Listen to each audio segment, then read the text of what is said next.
All right, good afternoon, everyone. Welcome to the April 21st COVID-19 update for the city of Burlington. And I'm joined, as is often the case, by Brian Lowe, who has been the city's COVID-19 leader throughout the pandemic. And we have a generally positive update today about the status of the virus in the community and the trend lines. I will speak to those in a moment. Before we dive in, I do just want to note today was a unusual day here in Burlington. Doesn't happen often. We got to welcome to the city the second gentleman of the United States, actually our very first second gentleman, Kamala Harris's husband, Doug Emhoff, and this was his seventh trip to a state to feature vaccination efforts, and we had an excellent conversation over at the Community Health Center of Burlington, and one of the things that came through is he was very impressed by the level of coordination across the board in Vermont between the community, between community organizations like CHCB and all levels of government. His message to Vermonters was, keep it up. This is no time to let up with the end of the pandemic in sight, and we need to finish the vaccination efforts. It was a proud day in a lot of ways for Vermont, I think, to hear him talking about the relative good numbers that the state has on vaccination on top of our great numbers in respect to other elements of the pandemic. And he said he was looking forward to going back, and generally at night, he says, Kamala turns to him and says, Dougie, how did the day go? He's excited to report back on Vermont's experience. So let's talk about what's going on in Vermont. Brian, thanks for being here. We have some slides we will put up. It's been a couple of weeks since our last briefing, and the picture of infections in Chittenden County has improved notably over the last couple of weeks. Yeah, thank you, Mayor. Jordan, I don't know if you're able to share those slides. I can speak to them if. Are you able to get those slides up, Jordan? Oh, sorry, I thought they were sharing. Let me try again. They dropped away somehow. Okay, I think that's good now.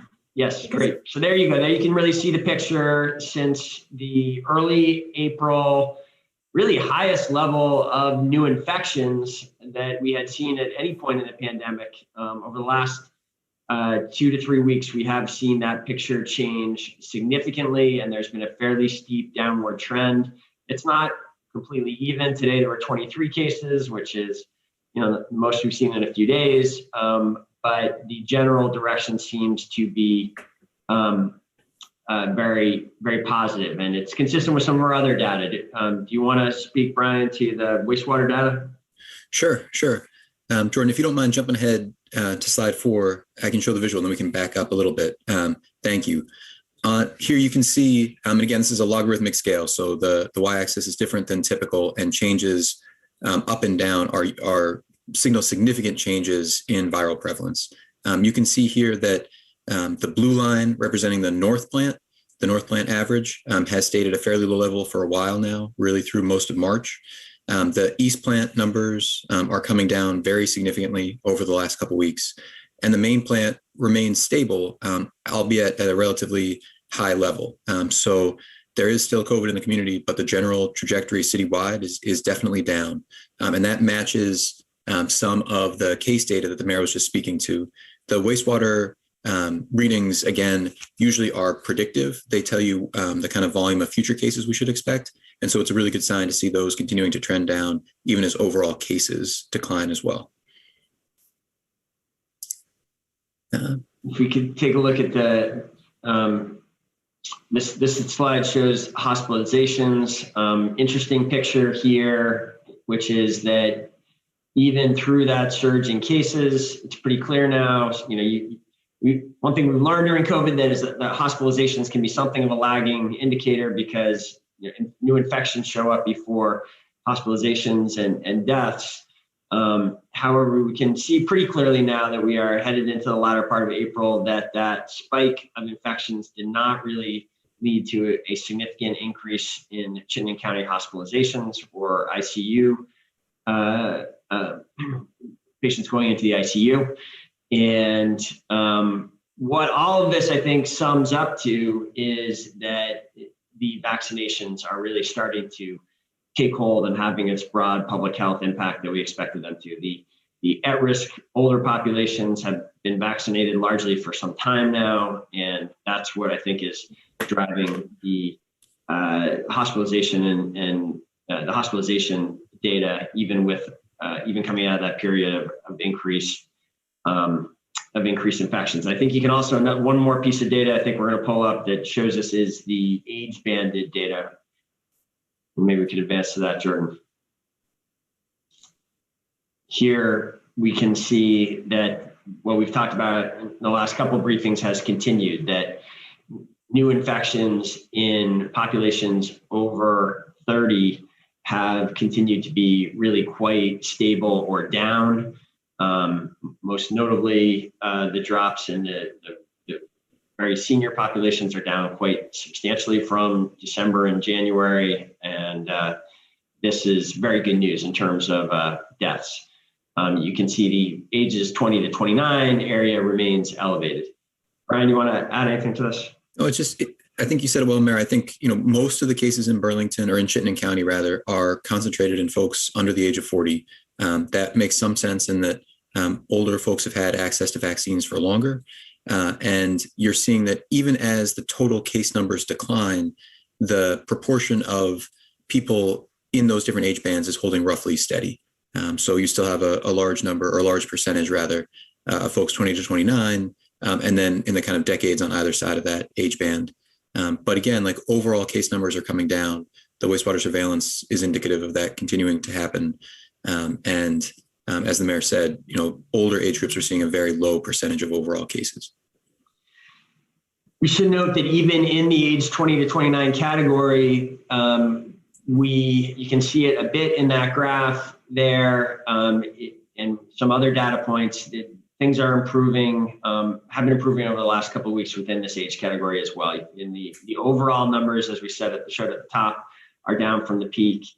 We just got a latest report from UVM, and after some weeks where they had new infections that were, I think, pushing 100 at the height, Brian, right around 100 new infections a week. This past week it was down to 33. And to us, this is notable that this comes on the heels of this large event that took place a week and a half ago now at North Beach, where there was concern because there was a large number of people gathered and there was not strict compliance with the governor's orders. We were hopeful that like other outdoor activities and large gatherings over the last year, that would not lead to a significant spike in cases. We were somewhat, we thought it was possible that it could be different this time, given that the B117 variant has now become dominant in Burlington, as I think we have a slide that we can look at in a moment, showing that. The good news so far is 10 days out now from that large gathering, we are seeing no indication in the data that we are seeing another spike, or that gathering that day led to a large number of infections, which is good news. Brian, do you want to add anything to that or speak more about the variant? Sure. And Jordan, I think you have to go back one slide for the variant slide, but as the mayor noted here, the B117 variant, which was first identified in the United Kingdom, is now really very widespread across the city. The way we track it, we can see two mutations in the viral RNA in the wastewater that are indicative of the B117 variant. And the Department of Health has confirmed for us through genomic sequencing that is what we're seeing here. So you can see on the y-axis here on the left-hand side of the graph is the percentage of each sample that we pull that has these mutations present. And so that percentage is now really well above 50% across the entire city. Each of those graphs represents a different wastewater kind of catchment area. And so you can see that it is the dominant variant across all three of those catchment areas that encompass the entire city. We do track another mutation, as you can see in the red line at the bottom. What's interesting here is that this mutation doesn't appear to be following the same kind of growth trajectory that the B117 did. And in fact, we started testing for this mutation right at the end of March, early April. VDH, after we found this mutation, did some retrospective analysis and has identified that this variant was also present at a very low level about the same time that B117 entered our community. And so it looks like this is not one that necessarily will follow that same growth trajectory that B117 did. Which is that is encouraging news given the concerns about that variant. So I think the last update we have to give is really about the topic of the day. The reason the second gentleman was here, talking where are we in the vaccination effort. You can see on these graphs that the numbers are all headed in the right direction quite steeply. The number of people being vaccinated goes up week by week, despite the setback last week and about 4,000 appointments for vaccinations needed to be canceled because of the pause in the J&J vaccination effort. That we continue to make progress, and in conversations we've had with the Department of Health, it has been encouraging to hear that given the way Vermont's plans were projected forward, that the state is not projecting at this point a dramatic impact on the plans as a result of the pause. Here, a real focus of the cities has been to work with numerous partner organizations to really ensure that BIPOC Burlingtonians and BIPOC Chittenden County residents are getting vaccinated. And we just completed last Saturday the 5th week of operations of a BIPOC clinic here right in downtown Burlington that has now seen hundreds and hundreds of Chittenden County residents vaccinated. And we are hopeful. It does seem there has been some narrowing of the gap between white and Black and brown Vermonters as a result of the policy changes in these efforts. So that's been encouraging to see. Brian, thank you for your leadership in that and the enormous work that you put in, as well as Lane Intense from our Racial Equity, Inclusion, and Belonging Department, Marielle Matthews, our Public Health Equity Manager. It's really working with dozens of people from BIPOC organizations in the area. It seems like these are continuing to play an important role in the vaccination effort. Well, thanks, Mayor. I think those organizations are really leading the effort and doing some really great work. So it's good to see. I do want to flag, if I can, Mayor, just one thing on the vaccine slide that is interesting as we think about kind of the next steps on the vaccination campaign. It's hard to see, I know, because the slides are fairly small, but just on the right-hand slide, the dotted lines, the dotted color lines represent the total number of people in each age category that need to be vaccinated. And so you can see for the purple line, the 75 plus, 92% of that population has been vaccinated in Chittenden County, but it only represents about 10,000 people in Chittenden County. Our 18 to 34-year-old population is much larger. And so the kind of aggregate number of people who still need to be vaccinated remains high, but there is definitely strong progress over the last couple of weeks towards increasing the total number of people who've been vaccinated. Great. Brian, why don't you, so that is the update that we had with respect to the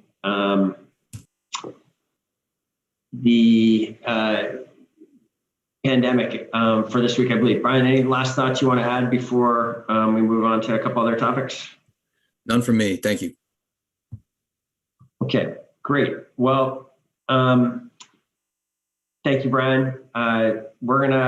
I'm excited to share with the public an important appointment for the city that we're announcing today, and looking forward to working with the City Council for confirmation that week. And joining me now is Karen Durfee, who is a resident of the New North End here in Burlington, and I'm very excited to share. Will be joining the city team as our HR director upon securing confirmation from the council next week.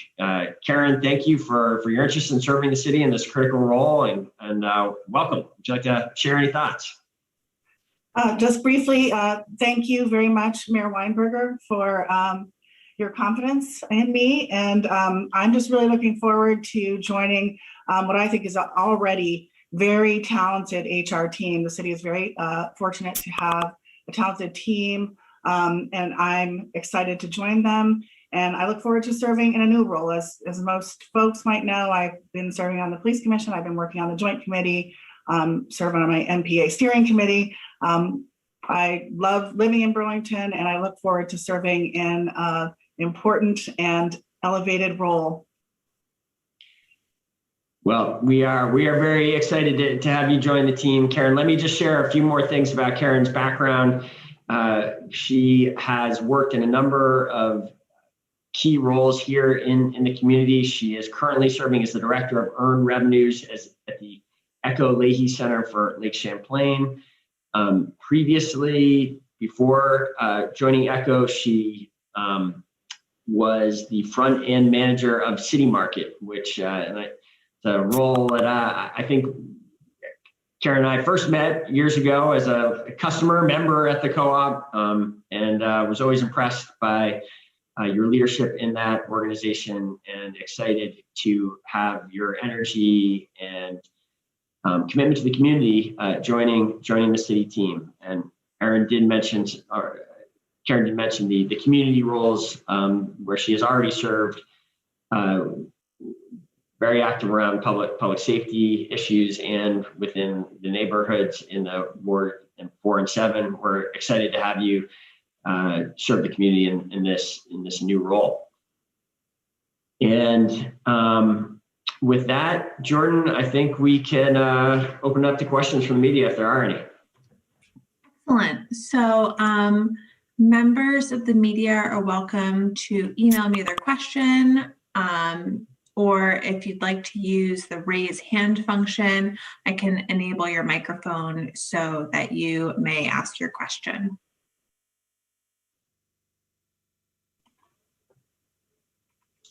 And as we're waiting to see if there are any takers there, I do just want to take this opportunity to thank Catherine Shad for serving as the interim HR director for an extended period of time. It's been about a year since that we've had an opening at the director level, and Catherine has been doing essentially double duty during this period, and doing so quite ably. I know she's probably the most excited person, especially as we enter budget season here, to be taking off one of those hats with Karen's arrival. How are we doing, Jordan? Is there any questions, or we can sign up? I don't see any takers for questions. Wondering